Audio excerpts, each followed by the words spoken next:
This 17-year-old boy walked into a quiet dance studio, and within minutes, 3 young girls were dead. The rest were left injured, running, screaming, trying to escape. He said nothing when he entered, and when it was over, there was no panic. No breakdown. Just silence. July 29th, 2024. A warm summer morning in Southport, England. Inside a small community space known as Heart Space, 26 children had gathered for a dance and yoga workshop. It was themed around music, friendship, something light, something safe. They were making bracelets, singing along to songs. For most of them, it was just another day of summer holiday fun. No one inside that room knew that someone had already decided how that day would end. At around 11:45 a.m., a teenager arrived outside the building. He had taken a taxi, there using a false name. He didn't rush.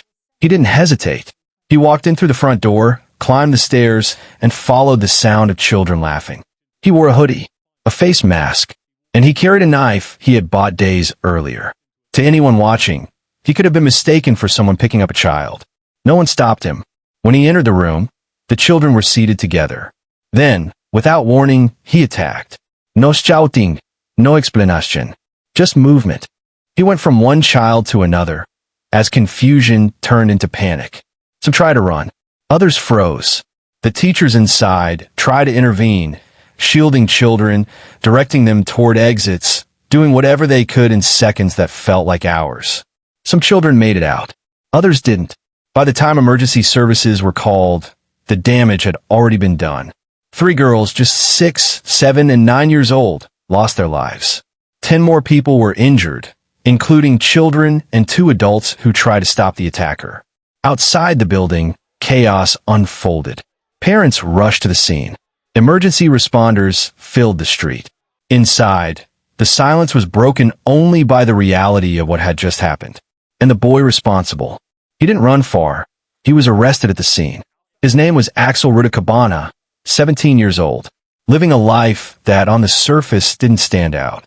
Neighbors would later describe him as quiet, reserved, but behind that, there had been warning signs.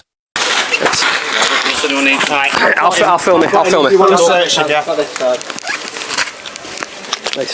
I don't suppose it's... Is it possibly? That's just a clearing. Pockets on the front. Yeah, check the front, mate. Sorted. Yeah. If you want to pop into the rear, I've got him here. Yeah. Get that key back there. Can you get all that out? Ready? Slightly unconventional, but fine. I can get in the back with him if you want, just double belt braces. Gonna be good. We're going to be going grade 1, mate, aren't we? In the years before the attack, there had been multiple concerns raised about his behavior. Authorities had been contacted. There were incidents involving weapons, moments where intervention could have changed the path. He had even been referred to a government anti-extremism program more than once. But no clear ideological motive was found. And without that, nothing stuck. No long-term action. No se están monitoring. Just a series of moments that didn't connect in time. This wasn't random. The knife had been purchased days earlier. The location had been chosen. He knew exactly where he was going. He knew who would be inside. Children, young, unprotected. He's just the most despicable young person who's committed the most vile and violent acts that are going to have an impact on the victims and their families for the rest of their lives. Words almost fail to describe him in terms of just what a despicable person he is. The court would later describe it as a deliberate act, an intention to cause as much harm as possible. And yet no clear motive was ever established. Not revenge, not ideology. Nothing that could explain it in a way that made sense. Prosecutors would suggest something unsettling, that the act itself was the goal. In January 2025, Axel Rudakubana stood before the court. He pleaded guilty to multiple charges, including murder and attempted murder. The sentence, life imprisonment. a minimum of 52 years before he could even be considered for release. For someone who was still legally a minor at the time of the crime, it was one of the longest sentences possible. But the story didn't end in that courtroom. This is my sentence for Axel Rudakubana. During this sentence hearing, Axel Rudakubana was determined to disrupt the proceedings so that he would not have to face the victims of his crimes and justice. I was required to have him removed from court, not because that is what he wanted, but he was preventing the hearing from being held in the normal way. Accordingly, I passed sentence in his voluntary absence, whilst his counsel, both leading and junior, and solicitor are present in court. On the 29th of July last year, Rudakubana left home and travelled by taxi to the Hart Space in Hart Street, Southport, armed with a large kitchen knife, which he had bought on the internet on the 13th of July, 16 days earlier.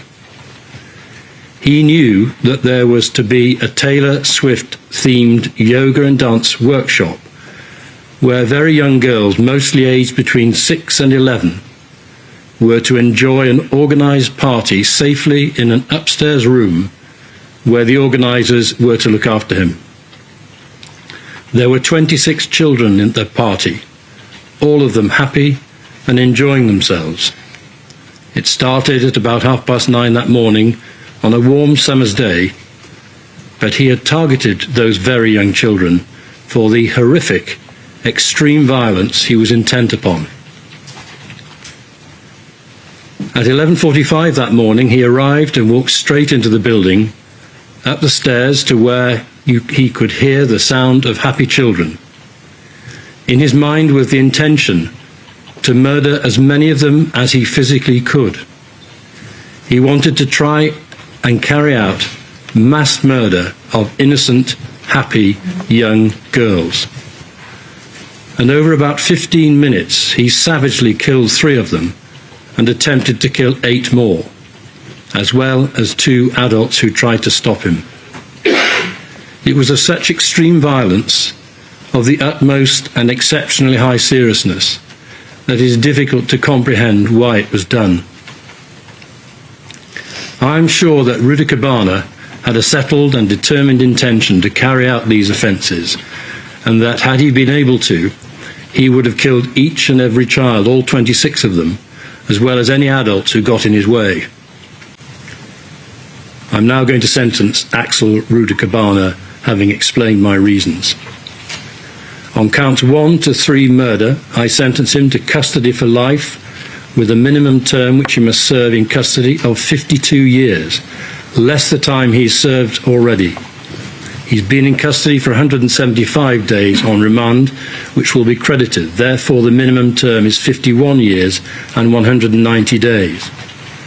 On counts 4 to 11, I sentence him concurrently to custody for life, with a minimum term of 18 years, less 175 days served, on each count concurrently with each other. Allowing for his time served on remand, the minimum term on those counts is 17 years and 190 days. On counts 12 and 13, I sentence him concurrently to custody for life with a minimum term of 16 years, less his time served on remand, on each count concurrently with each other, leading to a minimum term on those counts of 15 years and 190 days. On counts 14 and 16, I sentence him to 18 months custody concurrently with each other and all other offences. He will pay the appropriate amount under 18 statutory charge, which will be entered on the court record.